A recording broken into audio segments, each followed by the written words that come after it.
Everyone, welcome to my YouTube channel. कैसे हैं आप सब। आज हम स्टार्ट करें exercise 5.2 question number 8।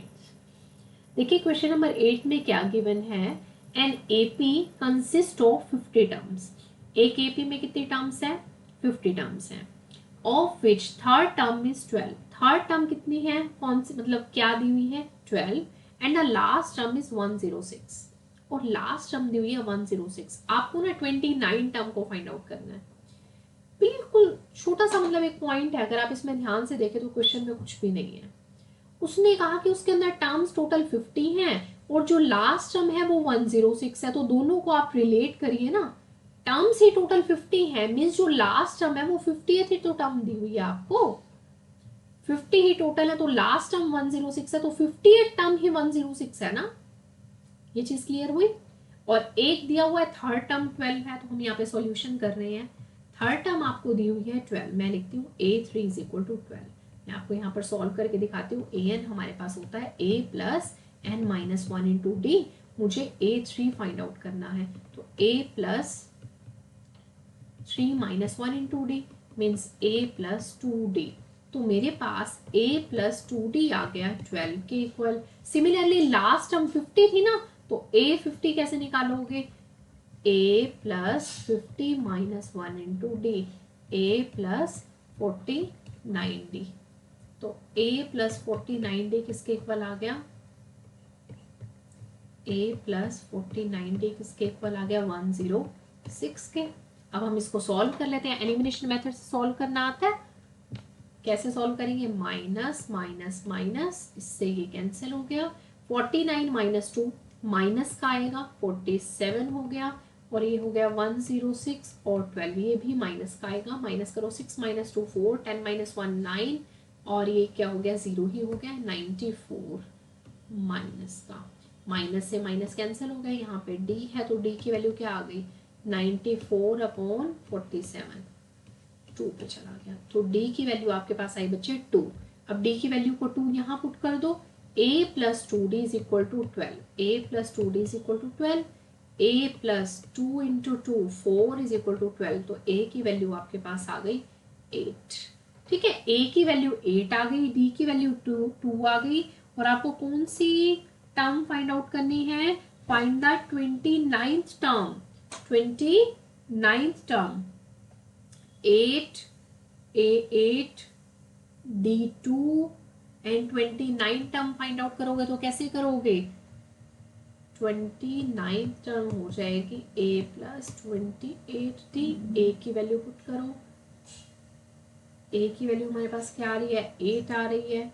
28 into D की वैल्यू 2 आ रही है। 28 इंटू 2 56 प्लस 8 कितना हो गया आपके पास?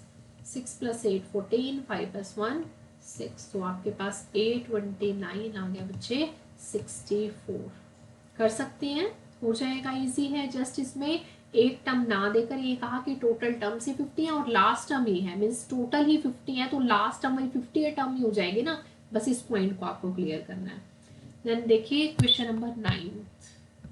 क्वेश्चन नंबर 9 में क्या गिवन है।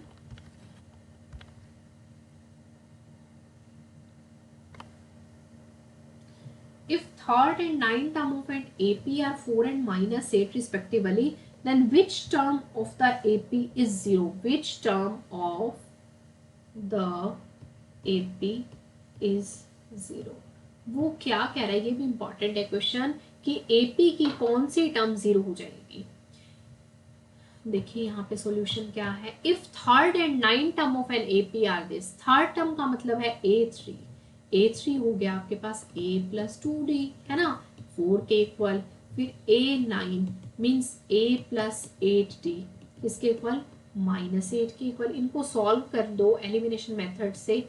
माइनस माइनस a प्लस हो गया, 2 minus 8 minus 16, 8 plus 4 12।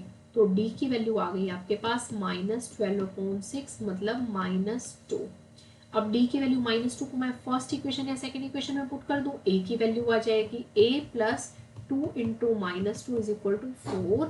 a minus 4 is equal to 4। तो a की वैल्यू आ गई 4 प्लस 4 8।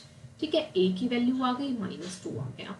अब उसने पूछा है कि एपी की कौन सी टर्म 0 होगी। मैं अज्यूम कर लेती हूँ कि nth टर्म 0 है, तो वह मैं n फाइंड आउट कर लूंगी, जैसे हमने पहले क्वेश्चन किए थे। Let us assume that let 0 is nth term, तो फिर मैं n को फाइंड आउट कर लूंगी। मैंने 0 को nth टर्म ले लिया। an का फॉर्मूला होता है मेरे पास a plus n minus 1 into D. nth term लिया 0, a मेरे पास 8 आया, n मुझे फाइंड आउट करना है, और d मेरे पास है -2। अब इसको सॉल्व करो, ये हो गया 0 इज इक्वल टू 8 -2n, अंदर मल्टीप्लाई कर दिया +2, 8 + 2 हो गया आपके पास 10, इधर गया तो -10 is equal to -2n, minus से माइनस कैंसिल, तो n की वैल्यू आ गई 10/2, दैट इज 5। मीन्स जो 0 है ना वो 5th टर्म है। आप क्या लिखेंगे, 0 इज द 5th टर्म। कभी भी ऐसा पूछा हो कि फाइंड आउट करो ये कौन सी टर्म होगी, आप उसे ऑलवेज nth टर्म लेकर चलना और n की वैल्यू निकाल देना। मीन्स nth नंबर पर वो वाली टर्म आएगी। क्लियर है, क्वेश्चंस वही हैं, फॉर्मूला वही लग रहा है, सिर्फ घुमा कर दे रहे हैं। अगर सोचोगे चैप्टर इजी है, हो जाएगा विदाउट एनी प्रैक्टिस, तो नहीं होगा। जब तक प्रैक्टिस नहीं करोगे, इस टाइप के बहुत सारे क्वेश्चन सॉल्व नहीं करोगे, एग्जाम्पल्स भी जरूर किया करो, वो भी एक बेस बनाते हैं। और ये क्वेश्चन हमने एनसीईआरटी तो छोड़नी नहीं है कहीं से भी। और अगर इनको करोगे, कैलकुलेशन पार्ट भी स्ट्रॉन्ग होगा, और इनको फॉर्मूले कैसे लग रहे हैं, एडी कैसे निकालना है, और इनमें से क्वेश्चन तो यार 100% रहता ही है अर्थमेटिक प्रोग्रेशन में से, तो आपको पता ही है। ठीक है, 2 मार्क्स 3 मार्क्स में रहेगा ज़रूर, 5.2 में से भी, 3 में से भी। ठीक है, तो इनको अच्छे से करो। यहाँ पे मैंने आपको कौन सा क्वेश्चन कंप्लीट कराया, 8th और 9th आपका कंप्लीट हो गया। इसको अच्छे से करो, देन हम नेक्स्ट वीडियो में नेक्स्ट क्वेश्चन कवर करेंगे।